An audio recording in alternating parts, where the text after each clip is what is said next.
Hi all, in this video we'll walk you through adding and managing teachers with ease.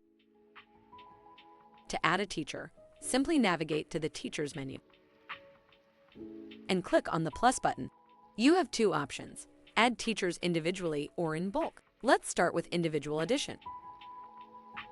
Enter the first name and last name, email, and mobile number of the teacher. Next, assign the teacher to a class by selecting the board, grade, class, and subject from the drop-down menu.